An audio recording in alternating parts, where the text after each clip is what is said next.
Hi, നമസ്കാരമുണ്ട്. ഞാനിവിടെ ഗോപനാണ്. ഇന്നേ ഒരു ഫ്രണ്ട് കോഴിക്കോട് നിന്നുണ്ടായിരുന്നേ എന്നെ കാണാൻ വേണ്ടിയിട്ട്. നേരെ സംസാരിച്ച് വന്നപ്പോൾ ആൾ പറയും പീച്ചിരാൻ കണ്ടിട്ടില്ലാന്ന്. നേരെ പീച്ചിരാമ്പടിക്ക് പോയി. കണ്ടാ നക്ഷത്രങ്ങളതിൻ്റെ മുകളിൽ കയറിയുള്ള വ്യൂ കാണുന്നത് എന്തിൻ്റെ ഭംഗി. ഡാം മൊത്തം നിറഞ്ഞെടുക്കല്ലേ, മഴയൊക്കെ പെയ്ത് നല്ല ഫുള്ളായിട്ട് കിടക്കുക ഡാം. നല്ല വ്യൂ അല്ലേ. അത് കണ്ട ആളുടെ കീഴിലേക്ക് പോയി. നക്ഷത്രങ്ങളവരെ പടി കയറിയപ്പോൾ തന്നെ ആൾ തളർന്നു. പിന്നെ നോക്കിയപ്പോൾ വേറെ സന്തോഷ വാർത്തയുണ്ട്. ഇന്ന് ഒക്ടോബർ 2 ഷട്ടർ വന്നിട്ടുണ്ട്.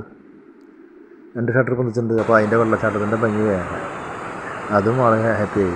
അങ്ങനെ അവിടെ നിന്ന് ഞങ്ങൾ പതുക്കെ ഈ കാഴ്ചയൊക്കെ കണ്ട് ബീച്ച് ഡാമിൻ്റെ ഭംഗിയൊക്കെ ആസ്വദിച്ചാൽ നടന്നു മുമ്പിലേക്ക്. എന്തായാലും ഇപ്പോൾ തൃശ്ശൂർ വരുന്നവർ നേരെ പോരുക, ബീച്ച് ഡാം കാണുക, ഷട്ടർ തുറന്ന കാഴ്ചകൾ കാണുക. അപൂർവമായിട്ടുള്ള സംഭവമാണ്, എപ്പോഴും തുറക്കില്ലല്ലോ. അപ്പോൾ കാണാൻ മറക്കണ്ട. നല്ല മനോഹാരിത നിറഞ്ഞ സന്ദർശനത്തിലേക്ക് വരാം, നല്ല കാഴ്ച കാണാം. ഇന്നാണെങ്കിൽ തിരക്കുണ്ടായിരുന്നു നന്നായിട്ട്. അപ്പോൾ ഞങ്ങൾ കുറച്ച് നേരം അവിടെ ചിലവഴിച്ചു. അതിനുശേഷം കിച്ചിരാമോട് വിട പറഞ്ഞു.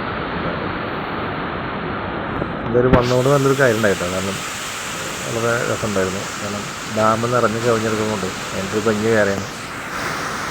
എന്തായാലും വരുന്നവർ ഡാമിലേക്ക് വരിക, നല്ലൊരു കാഴ്ചയ്ക്ക് നോക്കിയാവാം.